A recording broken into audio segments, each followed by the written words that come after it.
Good morning everyone. पहले हमने सूरदास के पद में से पहले 2 पद अध्ययन किए। आज हम तीसरा पद पढ़ेंगे।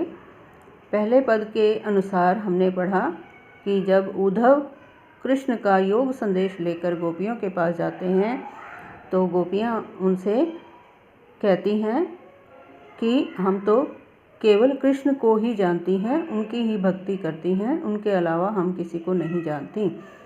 तो अब अगले पद में गोपियाँ कह रही हैं, हमारे हरि हारिल की लकड़ी, यानी हमारे प्रभु जो हैं हमारे लिए हारिल एक पक्षी का नाम है, उसकी लकड़ी के समान है। हारिल पक्षी जो होता है वो अपने पंजों में लकड़ी का एक टुकड़ा हमेशा दबा कर रखता है और उसे कभी छोड़ता नहीं है। इसलिए गोपियाँ कह रही हैं कि हमारे हरि तो हमारे लिए हारिल पक्षी की लकड़ी के समान है, जिसे हमने अपने मन में ऐसे बसा रखा है जिसे हम कभी निकाल नहीं सकते। मन क्रम वचन नंद नंदन उर यानी हृदय में नंद नंदन नंद के पुत्र कृष्ण को हमने मन कर्म और वचन, मन यानी हमारे मन में, कर्म हमारे हर काम में, और वचन और मुंह से जो वचन कहते हैं, तीनों प्रकार से हमने अपने कृष्ण को, नंद के पुत्र कृष्ण को हृदय में बसा रखा है। यह दृढ़ करी पकड़ी, और इसे हमने मजबूती से करी पकड़ी पकड़ कर रखा हुआ है। जागत सोवत स्वपन दिवस निसी, यानी जागते हुए, सोते हुए, सपने में, दिन में और रात में। दिवस दिन, निसी रात, जागते सोते सपने में, दिन में और रात में। कान कान जकरी, हम तो केवल कान्हा कान्हा की रट जकरी रट लगाए रहती हैं। सुनत जोग लागत है ऐसो, जो कृष्ण ने हमारे लिए योग यानी निराकार ब्रह्म की, परमात्मा की उपासना के लिए योग साधना करने के लिए कहा है, वो योग तो हमें सुनने में ऐसा लगता है ज्यों करुई ककड़ी, जैसे करुई कड़वी, ककड़ी यानी ककड़ी जो खाने की वस्तु है, अगर वो कड़वी निकल आए तो हमारा मुंह बहुत देर तक कड़वा रहता है। तो इसी प्रकार योग साधना का नाम सुनकर तो ऐसा लगता है कि जैसे हमने कड़वी ककड़ी खा ली हो।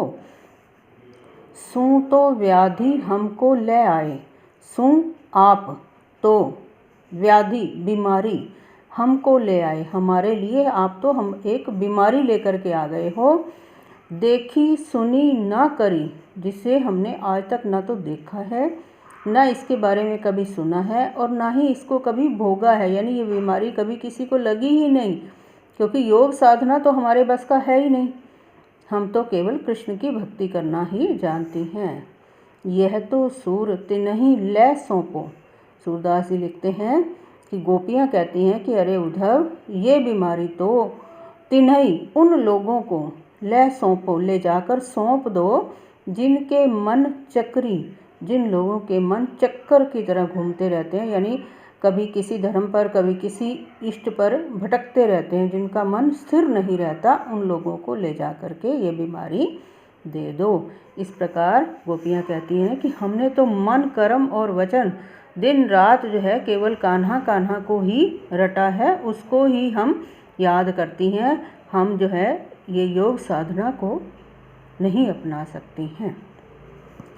अब गोपियाँ जो हैं अगले पद के अनुसार गोपियाँ कृष्ण से नाराज होकर उन्हें उलाहना देती हैं और कहती हैं कि हरि है राजनीति पढ़ी आए। अरे उद्धव, हमें लगता है कृष्ण, हरि यानी कृष्ण जो है राजनीति पढ़ बैठे हैं।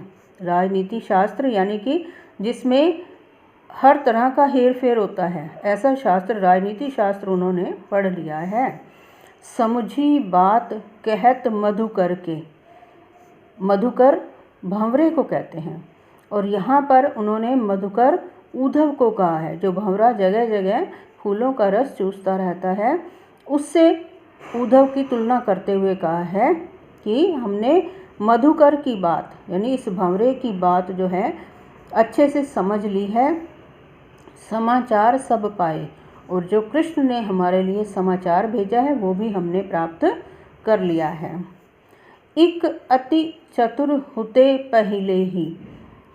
अब कहती हैं गोपियाँ उद्धव से कि एक तो अति बहुत चतुर चालाक होते थे पहले से ही कृष्ण, एक तो पहले से ही बहुत चालाक थे, चतुर थे।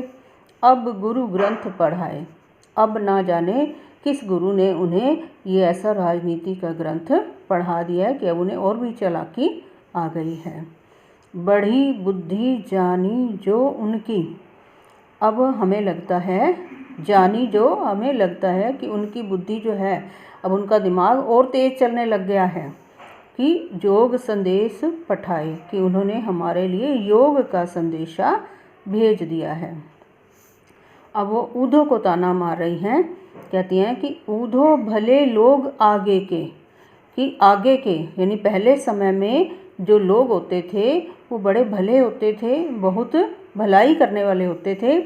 पर हित दौलत धाय, पर यानी दूसरों का हित भला करने के लिए दौलत घूमते रहते थे या दौड़ करके चले आते थे। उद्धव को कहते हैं, अरे उद्धव, पहले के लोग तो बड़े भले हुआ करते थे, जो दूसरों की भलाई करने के लिए दौड़कर चले आते थे, लेकिन तुम तो हमारे लिए योग संदेश लेकर के आ गए हो। अब कहते हैं कि अब अपने मन फेर पाई हैं। अब वो कहती हैं कि अरे उद्धव, अब हम अपने मन, अपना मन जो है फेर वापस पाना चाहती हैं। कौन सा मन? चलत जो होते चुराए, जो चलते हुए यानी यहाँ से मथुरा जाते हुए होते थे, चुरा लिए थे। हमारे मन जो कृष्ण चुरा करके अपने साथ ले गए थे, वो हम अपना मन वापस प्राप्त करना चाहती हैं। ते क्यों अनीति करे आपुन, हमें ये समझ नहीं आता कि वो हमारे साथ आपुन यानी अपने लोगों के साथ क्यों अनीति अन्याय कर रहे हैं। जे और अनीति छुड़ाए, जो दूसरों को तो अनीति अन्याय करने से मना करते हैं, उनकी अनीति करना छुड़वा देते हैं, अब वो अपने लोगों के साथ ये अन्याय क्यों कर रहे हैं। यानी क्योंकि हमें कहकर गए थे कि हम वापस आ जाएंगे, लेकिन वो नहीं आए और हमें बल्कि निराकार ईश्वर की उपासना और योग साधना समाधि आदि लगाने के लिए कह रहे हैं। अब वो कहती हैं कि राज धर्म तो यह सूरदास जी लिखते हैं कि गोपियाँ कहती हैं कि राज धर्म तो ये होता है। अब कृष्ण राजा बन गए हैं, राजा का धर्म तो यह होता है जो प्रजा ना जा ही सताए, जो कभी प्रजा को सताते नहीं हैं, यानी प्रजा को किसी प्रकार का दुख या कष्ट नहीं देते हैं। अब इस प्रकार इस पद में गोपियाँ जो हैं कृष्ण को और उद्धव को ताना देती हैं। इस प्रकार गोपियाँ जो हैं किसी भी तरह से योग साधना को अपनाने से मना करती हैं और केवल कृष्ण की भक्ति ही करना चाहती हैं। तो आज के लिए इतना, ये पाठ पूरा हुआ। अब इसके आधार पर काव्यांशों के प्रश्न और इसके अभ्यास प्रश्न आगे दिए गए हैं, जिनको आप अपनी नोटबुक में कीजिए। धन्यवाद।